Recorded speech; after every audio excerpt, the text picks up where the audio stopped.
আজকেও খুব সিম্পল একটা নাস্তা ছিল, একদমই কম সময় লাগে এরকমভাবে নাস্তাটা রেডি করেছিলাম। এখানে হচ্ছে ব্রেডের সঙ্গে একটু পিনাট বাটার দিয়ে নিয়েছি। পিনাট বাটার আমার খুবই ভালো লাগে। আর পিনাট বাটার শুধু যে পাউরুটি দিয়ে খাওয়া যায় তা না, এটা আপনারা নর্মাল যে রুটি খান বাসায় সেটার সাথেও খেতে পারেন, ওটা দিয়ে খেতেও ভালো লাগে। মানে পিনাট বাটার জিনিসটাই আমার খুব মজা লাগে। যাদের ভালো লাগে না তারা এখানে জেলি ইউজ করতে পারেন, অনেকেই জেলি খেতে পছন্দ করেন। তো এই তো ব্রেড দুটো রেডি করে নিয়ে এর সঙ্গে নিয়েছি মিল্ক।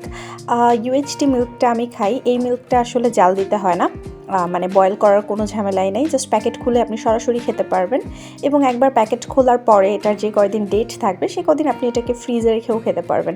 আর দুধটা অ্যাকচুয়ালি খাইতে অনেক মজা। এটা হচ্ছে নর্মাল দুধের মতো না, টেস্টটা অনেক ভালো। এটা ফুল ক্রিম মিল্ক।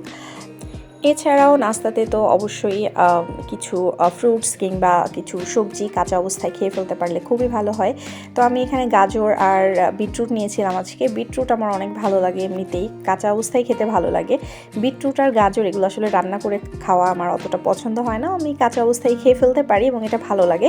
তো আপনারাও চাইলে ট্রাই করে দেখতে পারেন।